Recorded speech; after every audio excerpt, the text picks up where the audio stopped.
What do you consider the highlights of your ministry within this period? Well, first of all, let me start by congratulating His Excellency, President Bola Ahmed Tinubu, for the 1-year anniversary. 1 year of audacious, what I call audacious, bold and tenacious leadership. That's BAT, bold, audacious and tenacious leadership. I know it's been a very hard one, considering tough decisions, that he has had to make. Indeed. So, but these are decisions that will have great impact in terms of the future of Nigeria. Yeah. So I want to congratulate His Excellency for the anniversary and for his courage as well. And for the Ministry of Interior, the most important thing for us, I always say, was, and it keeps ringing bell, is what the President told us when we were appointed. He said it very clearly, that I've not appointed you, ministers, to give excuses.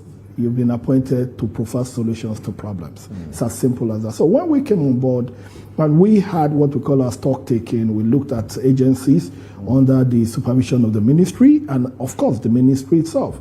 And we saw that there were a lot of things that needed to be done. I'll give you a simple example. When we came on board, we looked at the passport problems that we had in the immigration service. We inherited a backlog of over 204,000 passports, and immediately we swung into action, and to the glory of God, we were able to clear that in slightly over 2 weeks.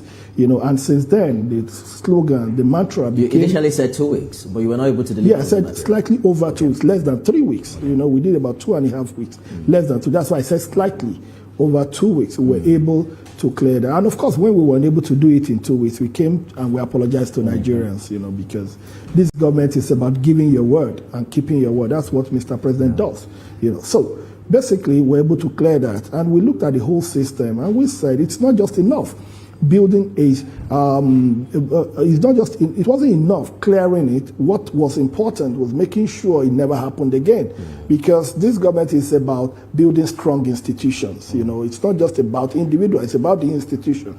That's what Renewed Hope is all about. So after doing that, we automated the system, and as I can tell you, we finished with the first phase, the second phase of the whole automation, and the third phase is what we're going on. In fact, the third phase, we were ready as far back as on the 8th, of March. We were ready, but we realized that there was no data center. We were leveraging on the data center of one of our vendors, a private individual, and we thought that, look, for the purpose of national security, we can't do that.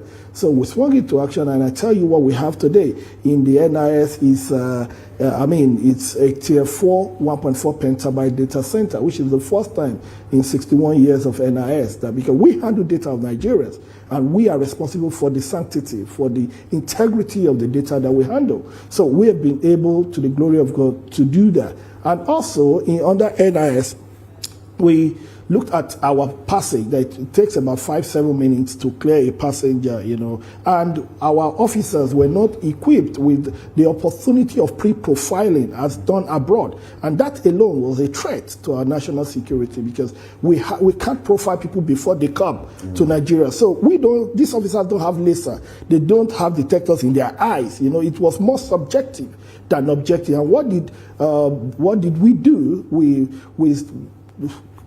started the whole project of the e-gate, which you've just seen, and of course the API PNL solution, which has been fully completed, and of course the command and control center.